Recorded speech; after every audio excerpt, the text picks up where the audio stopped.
ये है talks news network और आप देख रहे हैं पॉलिटॉक्स, राजनीति का कच्चा चिट्ठा। दिल्ली विधानसभा चुनाव अपने अंतिम मोड़ की ओर तेजी से बढ़ रहा है। नामांकन की प्रक्रिया पूरी हो चुकी है और नाम वापसी के बाद चुनावी कैंपेन का दौर तेज हो गया है।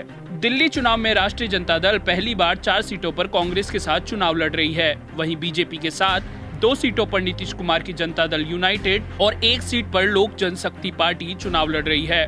इस तरह कांग्रेस 66 सीटों पर तो बीजेपी 67 सीटों पर चुनाव लड़ रही है। ऐसे में यह कहना गलत न होगा कि बीजेपी और कांग्रेस दोनों ही पार्टियां दिल्ली के सहारे बिहार को साधने की तैयारी कर रहे हैं। वहीं बिहार की दोनों प्रमुख पार्टियां राजद और जदयू दिल्ली विधानसभा चुनाव में बिहारी वोटर्स को डाइवर्ट करने के लिए कांग्रेस बीजेपी की सारथी की भूमिका का निर्वाह कर रही है। देश की राजनीति में यह पहली बार है कि राजद और कांग्रेस दिल्ली के विधानसभा चुनाव में एक दूसरे के सहयोगी बनकर उतरे हैं। वहीं नीतीश कुमार की गहरी पैठ होने के बावजूद बीजेपी ने उन्हें केवल 2 सीटों पर लड़ने का मौका दिया, जबकि चुनाव से पहले जदयू ने सभी 70 सीटों पर चुनाव लड़ने की बात कही थी।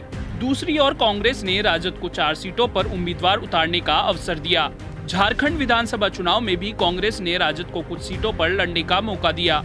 इसके लिए उन्होंने अपनी सीटें कम की और केवल 22 सीटों पर चुनाव लड़ा। झारखंड में झारखंड मुक्ति मोर्चा, कांग्रेस और राजद ने महागठबंधन के बैनर तले चुनाव लड़ा। झारखंड में राजद ने 1 सीट जबकि कांग्रेस ने 16 सीटों पर जीत दर्ज की और वर्तमान में दोनों पार्टियां सरकार में भागीदार हैं।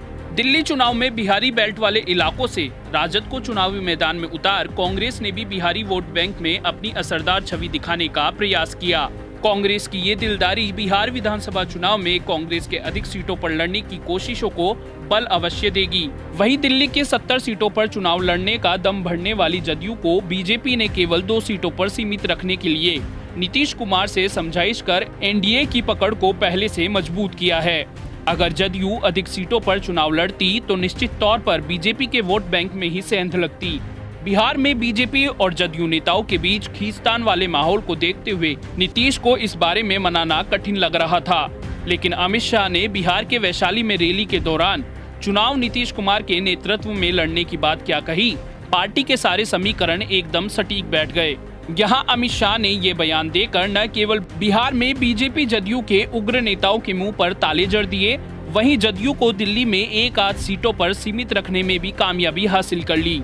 अब दिल्ली में 2 सीटों पर जदयू और 1 सीट पर लोजपा जंगी मैदान में हैं। जेडीयू के खाते में संगम विहार और बुराड़ी सीटें आई हैं, तो सीमापुरी सीट एलजेपी को मिली हैं। जेडीयू ने संगम विहार सीट से कैंसर विशेषज्ञ और पूर्व विधायक डॉक्टर SCL गुप्ता को उतारा है, तो बुराड़ी सीट से शैलेंद्र कुमार चुनावी ताल ठोक रहे हैं। बुराड़ी विधानसभा सीट ऐसी है जहां आरजेडी और जेडीयू के उम्मीदवार आमने सामने मैदान में हैं। इन सभी सीटों पर बिहारी तादाद बहुत अधिक है। इन लोगों की सोच और समझ से जदयू और राजद भलीभांति परिचित है। इन सीटों पर दोनों ही पार्टियां बीजेपी और कांग्रेस के लिए सारथी यानी गाइड का ही काम करेंगे। वहीं इस सीट पर सीधे सीधे जदयू और आरजेडी के बीच मुकाबला होने से इसे आने वाले बिहार विधानसभा चुनाव की ट्रायल के रूप में भी देखा जाएगा।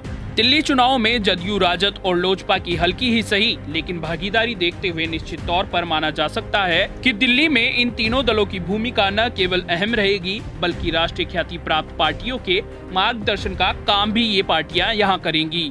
पॉलिटॉक्स ब्यूरो, दिल्ली। ये है टॉक्स न्यूज नेटवर्क और आप देख रहे हैं पॉलिटॉक्स, राजनीति का कच्चा चिट्ठा।